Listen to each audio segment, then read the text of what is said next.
Hey all my JavaScript friends, this is the Virtuoid, aka Mike Smith, and this is video number 3 in our Davenport card game series. If you like this video, click on the like button below, click on the subscribe button to subscribe to our channel, or leave a comment down below. I would love to hear from you.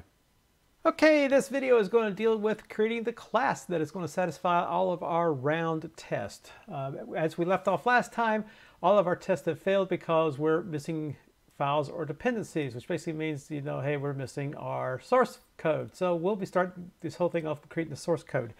I do want to emphasize that I've made 2 changes from the video from yesterday. The first is the really big change is I forgot to mention that inside your cypress.json file, we're going to be placing this particular command. It's just going to tell Cypress where the plugins file is going to be located, because we had changed the name of, or the extension of, this index file from index.js to index.cjs. So we also need to tell Cypress that we've done this, look for that instead.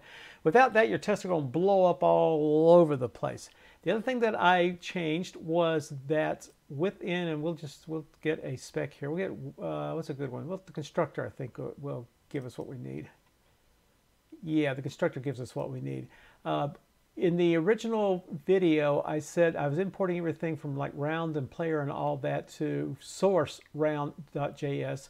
Well, I realized that was pretty stupid. I needed to have all my classes within a class subdirectory. So I've now got a classes subdirectory. So all of my classes are within now classes subdirectory. So I made that change within all of my specs. So having said that, let's do this. What we're going to do is we're going to create a new directory. We're going to call it source. And within the source directory, we're going to create a new directory. We'll call it classes. And then within the classes directory, we're going to create a new directory, call it round. And we're going to create a player directory, since we also reference player a lot within our test, to be able to make sure that we've got the correct player, the correct object that we're passing. So let's do the player first real quick, and we're just going to do a very simple class. We're going to do export default class player. That's it, nothing else. And then within round, we're going to create a new file called round. Call that round. And we're going to do an export default class round. That's it. I'm not going to do anything else. So technically, I should run the test. That should have that should get rid of all of our dependencies that we were having problems with earlier. So let's clear off the screen. Let's run the test, and I'll see you on the other side. Okay, we're all done, and yeah, actually things look a whole lot better. We actually passed one test within our constructor, which basically says, hey, did we actually construct a round? And we did, so hey, that worked. Looks like we skipped 3 tests here and a whole bunch of fun little errors past that. But all of our errors now are basically what we expect, assertion errors. Hey, I expected assertion error to equal type error and all that. And the reason for that is because we have 0 code. So let's get to work on the code. Okay, let's start at the very beginning, and that is the constructor. So if we bring up our constructor spec, the constructor basically says that I'm going to pass it a new round. I'm going to pass it some arguments, or one argument that's going to be an object, and it should have a round number of players and a deck. So it should be those 3 no matter what. So we'll just type that part in, then we'll copy and paste code a little bit later on. So we got constructor. And this will be, let me just make sure I got the names correct. This should be round arguments. And we'll go to default value. So it'll be round number, players, and deck. And so now that will actually satisfy this very first part here, where we get round number, players, and deck. That satisfies that part there. So what about the actual code? So within the code, the test basically says we should create the round instance. That's actually already done. If you remember our test, that actually passed. Should throw an exception if the round number is missing. So let's go ahead and throw the exception if the round number is missing. So if type of round number is not equal to number, then round number must be a number. Oh, is missing. I'm so sorry. That was it. Well, actually, that will take care of it. So if it is not a number, then round number must be a number. So that will satisfy if the round number is missing. Cool. And I think that will also satisfy if the round number is not numeric. So we got that one too. All right, well, actually, while we're on the round number, let's do the next round number. If the round number is less than or equal to, well, let's take these one at a time. All right, exception if the players are missing. So let's take a look at that, and let's throw that in there. So if the player is not an instance of array, which means basically if it's missing, you know, or if it's anything else other than an array, then that will throw an exception. So that should satisfy that particular one there. Should throw an exception if the deck is missing. So let's throw that on there too. So if deck is an instance of deck, then throw a new type error. Deck property must be instance of the deck class. It looks like we're missing the deck class, so let's import it in. Oh, okay, so that's now been imported in. So that should complete now this particular one. So through round number is not numeric, which we already know. Round number is less than 0. So we're going to need to figure out if our round number is going to be less than 0. Let's throw that in there. So we're setting, you know, we're truncating the round number to make it into an integer. And if it is less than or equal to, or less than 1, then round number must be a positive number and of course not be 0. So that should satisfy this particular exception. Now it should throw an exception if the players is not an array. We actually already got that here. We kind of killed two birds with one stone with that last test, so that satisfies that particular test. If it is not an array of players, so let's take a look at that. What can we do with that one? Let's throw that in there, and we'll just throw that after here. If players, every player, since we already know it's an array, we're going to do every player. If it is instance of play, we want to make sure if it is an instance of player, and every single one of these players must match an instance of player. If not, this is going to come out to be false. And if it comes out to be false, then we're going to throw the exception. We're missing the import on player, so let's import that. Yep, picked it up correctly. So that should satisfy that particular one. All right, it should throw an exception if deck is not an instance of deck. Actually, we've already taken care of that too. That should throw, where was it? Up there, here it is. Yep, that will actually throw that error, so that takes care of that. So that takes care of all of our tests. So the next thing we actually want to be able to do here is to be able to save all this data. So we've got those 3 pieces of data, and those 3 pieces of data are going to be our round number, our, let's get this correct, our round number, our deck, and our players. So let's throw those private variables inside there. I always use private variables, and now let's assign those private variables to deck, players, and round number. So that technically should satisfy our constructor spec. So let's go ahead and run our test. And in fact, what I want to show you here is something else that you can do. Now, I've been running the CI version of the test this entire time, which gives us this thing. And of course, it takes a little bit of time to go through all the specs. But you can also do a live version of Cypress in which it will just throw that spec up there. As soon as you make a change on it, it will rerun that particular spec, and you can just test one particular spec at a time. If you run npm run test e2e without the CI at the very end, what this was going to do is this is going to bring up a little window on the screen. There it is right there. And this will allow you to be able, I can run all 9 integration specs at the same time and see what happens. Or I can sit there and just click on one of them and figure out and see if that's going to work. So I'm going to click on Constructor. And what that's going to do is that's actually going to throw it into another one of my screens. So let me throw that over here. And this will actually run the constructor specification within this particular window. And aha, everyone passed. So what we did here within the constructor, we've now fully gotten the constructor correct. So let's take a look now very quickly. We created 3 variables on the constructor, and we're checking those 3 variables for deck, and that was round number and players, but we got getPlayer and numPlayers. So let's cover that in the next video.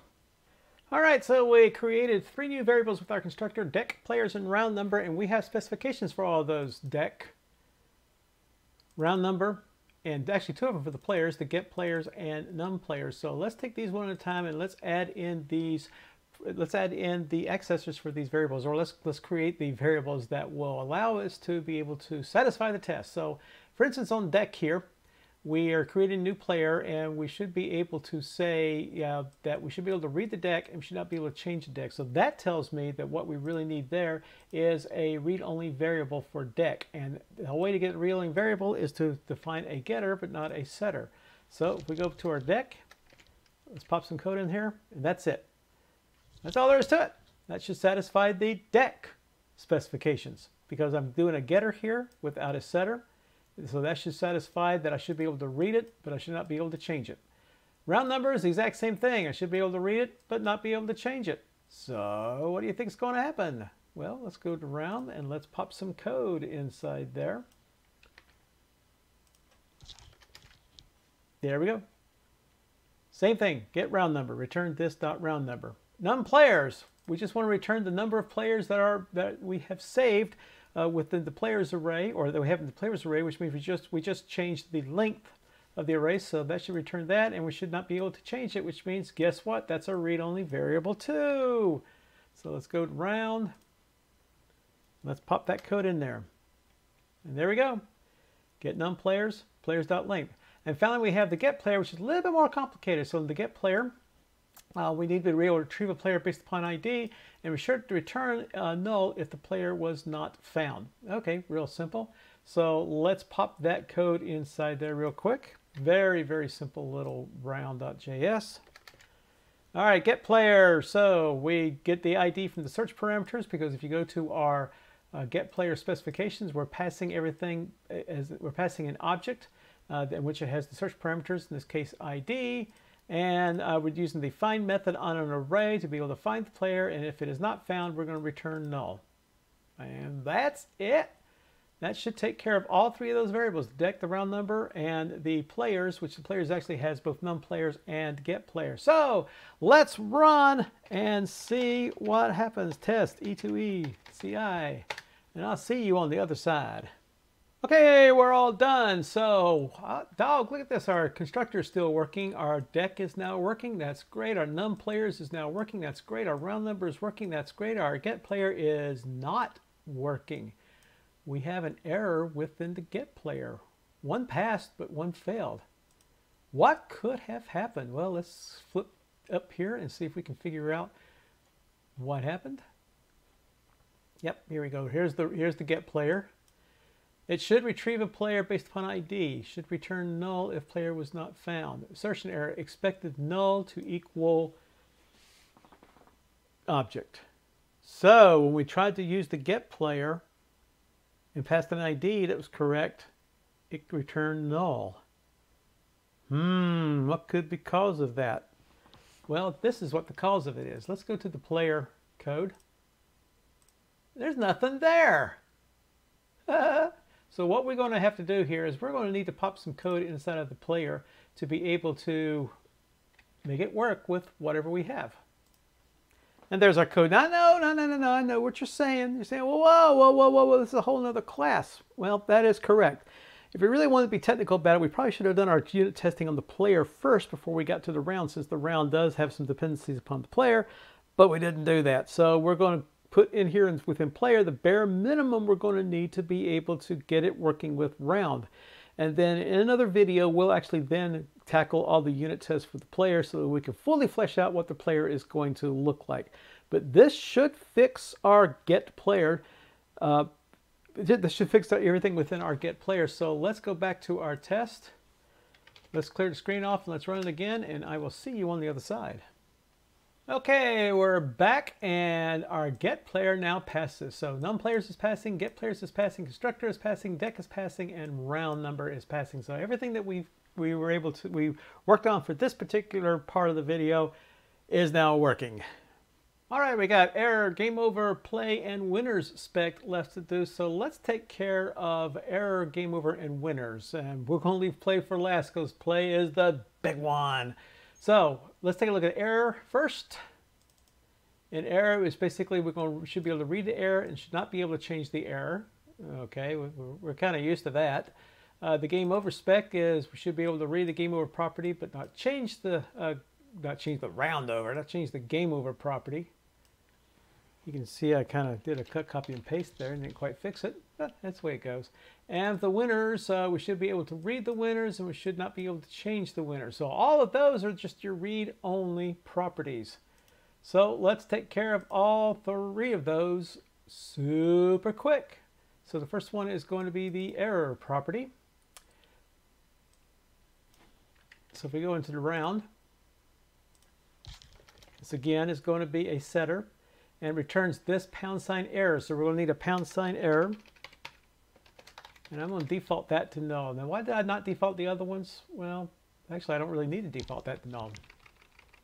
We're going to take care of that. However, inside the constructor, I do need to set up a default value. So let's set it down here. The default value is going to be null. Because basically, no error means null error. Okay, so that should take care of the error. All right, gameOver spec. Same thing. We have gameOver, in which is going to be another getter with no setter. There's gameOver. gameOver's got little squiggly lines over it, which means I haven't defined gameOver. So let's go back up to round and type in gameOver. And we're going to need to initialize it. gameOver is going to be a true or false. So let's initialize the false. Alrighty. That should take care of gameOver. Now, winners is the next one, and that was again a basically a read or not read, read and not read, excuse me. So let's grab that and let's pop it inside here. And again, we're going to declare the variable. And we're going to need to initialize it. And winners is going to always be an array of all the winners, because there could be multiple winners in a round. So that should take care of now the error, the gameOver, and the winners. So if we save that off and we go back to our test suite and we clear off the screen and we run a test, let's see what happens. I'll see you on the other side. Okay, let's take a look at our specs, and yep, everything is clear except for the play spec. So guess what we're going to do next? Okay, so let's cover the play spec next. Strap in, this is going to be a wild one. So let's take a look at the specification. I'm going to close off all my tabs here and bring back up the round and the player, because I think we're going to need more on the player here in just a second. But let's take a look at the play spec. So we have 4 different specifications, or 4 different tests we're going to run. We should be able to complete a round with no overall winner. Should be able to complete a round with an overall winner. A tie for if there's a tie between 2 different winners, and it should error out because the player did not lock the card. And also notice that each one of these, this is going to be a promise. So we know we're going to change the promise. We know we're going to have to work with the gameOver. We know we have to work with the errors, and we know we're going to have to work with the winners. And we know we're going to have to work with the player decks and all that kind of fun stuff. So this is going to be fun. So I can already tell you right now that we're going to probably need to add deck, but we'll get to that. We'll get to that once we get to it. So let's go to our constructor.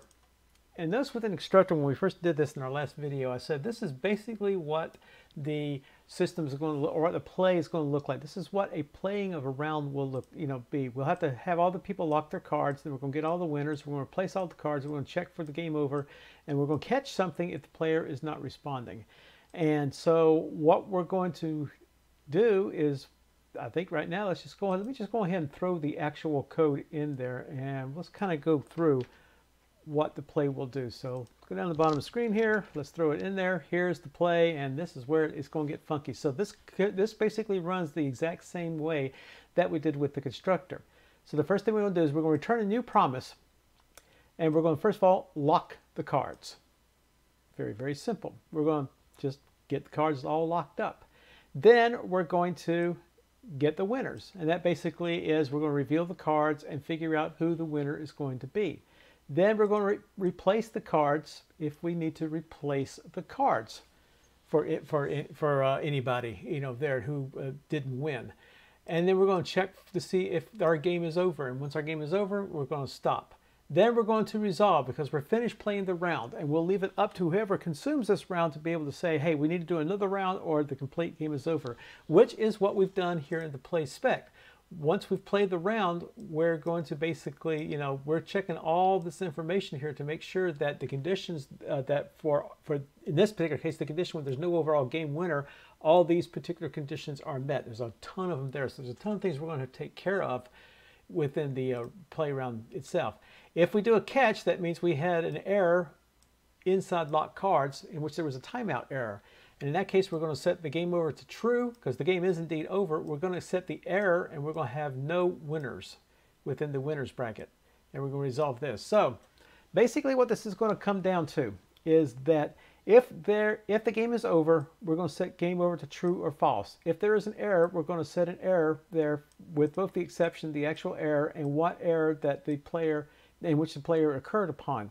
And if there is a winner, we're going to put the winners within the winners array. And that should help satisfy all the different specifications within our play. So, as you can tell here, I've got 4 different private methods to be able to call. Now, I know what you're saying right now. So, okay, now you got these 4 different methods, but I didn't see any specs for these methods. Why not?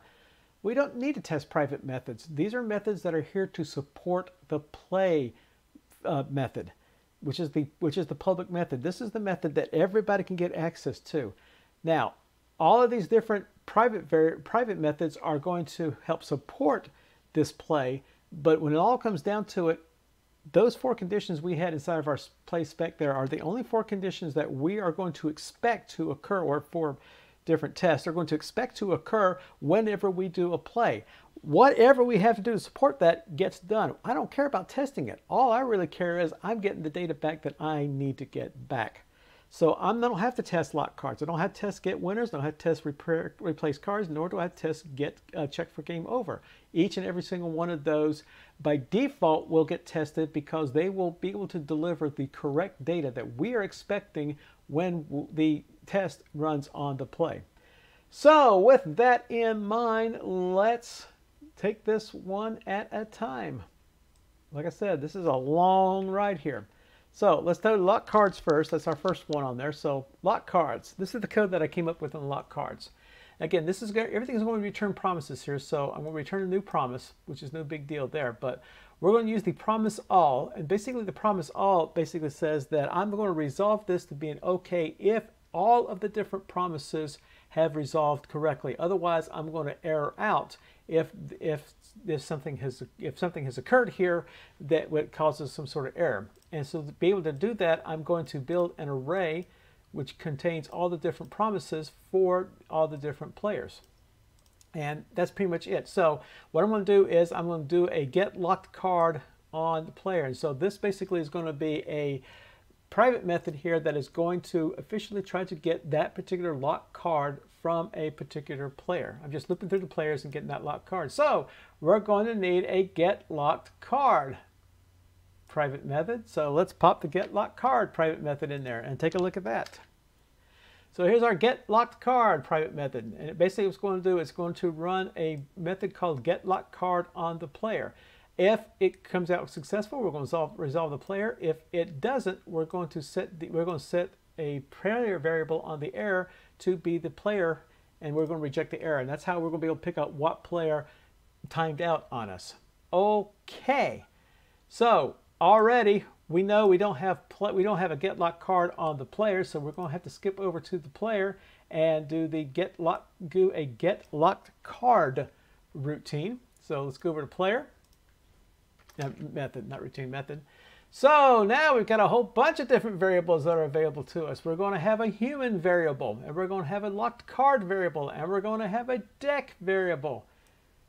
So yeah, things just got very complicated here. So let's throw those variables in there. And again, we're going to do unit testing on these particular variables at a later point in time.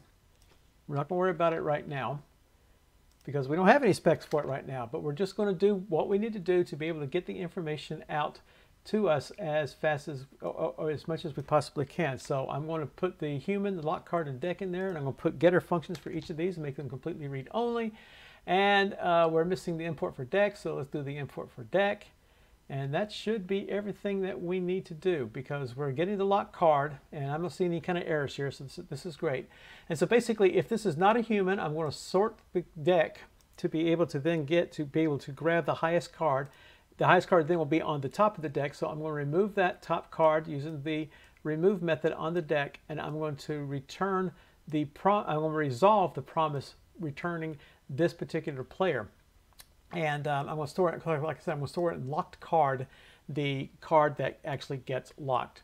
And then that's going to reject if we had a particular timeout. So that should help satisfy on the round, that should help satisfy this get locked card. And pretty much my ADE is saying, yeah, I like it, it's no big deal, cool. So get the locked card and then we'll resolve the player, good. So once it goes through the promise all, if any one of these players suddenly decides I'm going to drop out, we're going to reject the error. Real simple. Otherwise, we're just going to resolve the round, because the round is getting modified. We got a constant round this, and the round is getting this is getting modified. So the round is getting modified, and we'll just return this. So locked cards. Now, once it finishes executing here, we're going to have a round that's either going to have all of our players have now put a locked card down based upon this method down here, or we've got one of them who has timed out and we've got a rejected error. So that takes care of our locked cards. All right, so what's our next step? Let's go to the constructor. Our next step basically is that we need to get the winners. And so what we've done is we have a get winners private method. So let's bring up the get winners private method. And there it is. And the get winners private method basically is it's going to determine how many winners are in this round. And a winner is the one that has the highest card value. If there happens to be a tie, then both of those people are winners in this case. Because I'm not worried about here. I'm not worried about whether I have one winner or two winners, so whether that's a good thing or a bad thing. All I want to do here is just collect the actual winners. So what I've got is I've got a couple more private methods to be able to do certain functions that, again, that I don't have to test, that are supporting play. In this case, supporting get winners, which in turn supports play. Clear winners is something that will allow me to clear out all of the different winners. So here's my clear winners, and it just basically sets the winners to be an empty array. Now, why didn't I just put empty array there instead of clear winners? Well, the reason I did this, just got an error there. I like semicolons. The reason I did that is that there may be a time in the future where I want the clear winners to be able to do something else in case I have to be able to change the winners or do something real funky with the winners, where the get winners is not as just as simple as adding or subtracting from an array. So by doing it this way, I can just change clear winners down here, and anytime I call clear winners anywhere else within this code, it automatically takes effect. Real simple, it's real easy to do. So I go through each of the players, I take a look at their locked card, and if the person's locked card is greater than, then I'm going to clear out the winners and I'm going to add the winners, or add this particular player to the winner. So now we have an add winner method. And what does that do? That just simply pushes it. Again, why didn't I do the push? Because the add winner may have to do something a little bit extra later on down the line as I work on this particular code. And if that happens, it's much easier to put it within one routine here than having to find all the places where I do a push and make the changes there. This just makes life a heck of a lot easier. So I add the, if the player's value is greater than what we're looking for, and we start out with -1, so everything's greater than. If it's greater than the value we're looking for, we're going to clear out the old winners and add our player to the new winners and reset the high card value. Else, if it is fully equal, then we're just going to add the player, because this allows us to have 2 or more players who are winners, which is very possible in this game. 2 people play 10, one plays 10 of clubs, one plays 10 of spades, then it's a tie, but both of them are quote-unquote winners. Again, get winners is not going to determine whether it's a good thing or a bad thing that we have multiple winners. It just reports the number of winners.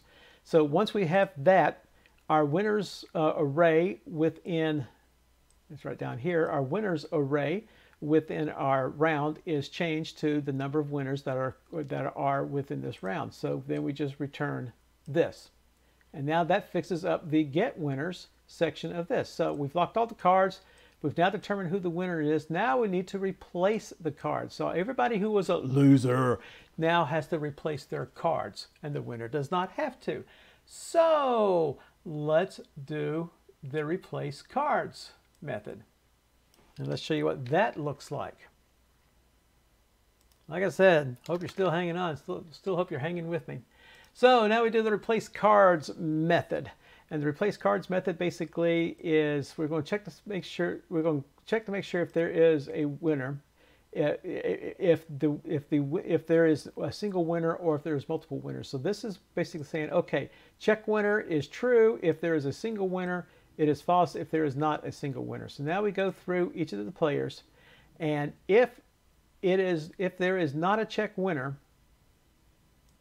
then that player needs to get a card from the top of the deck. If there is a check winner and the player does not equal the winner, which basically means the only entry within the winner's array, which is the 0th entry. If it does not equal the 0th entry, then they also get a card. So basically, again, if check winner comes out to be false, that means we had multiple winners. So if it is false, multiple winners means that, hey, there is no winner, so everybody gets a card. So if not a check winner, get yourself a new card. If there is a check winner, that means we did have a winner. So if you are not the player who is the winner, then you need to get a card. So this allows you to, this basically is where we do the check to find out, hey, single winner, yay, everybody else gets a new card. Multiple winners, boo, everybody gets a card. And then we just resolve this because now everybody has their new cards. So that now fixes up our replace cards. Well, finally, we need to figure out, not everybody's got their new cards, we need to figure out if the game is over or not. Okay, so that's where this check comes in. So let's pop that code in to check to find out if the game is over.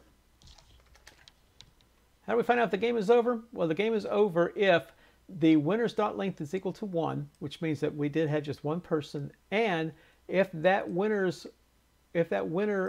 the card count is equal to 0. Because basically, if you think about it, if we had a single winner and everybody else picks up cards, if that person got rid of their last card, then they would be the only winner, which would satisfy this part here, plus their card count inside their deck would also be equal to 0. So if both of these are satisfied, game over is equal to true. So game over is always equal to false if one of these is not true. It is equal to true if both of these are true. And then we just resolve this, and we're done at that point. So back to the play. We've locked the cards. We've got the winners. We replaced the cards. We're checking for the game over. Then we're just flat out resolve. That's it. Okay, so if we resolve here, everything is hunky-dory, nobody's got a problem with it or anything. We just resolve and we come out with either game over is equal to true or false, which is set to right here.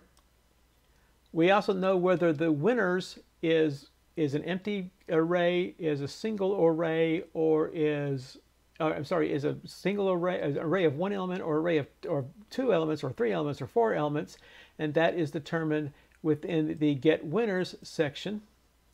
And then finally, where their error is 0, which by default error is always null.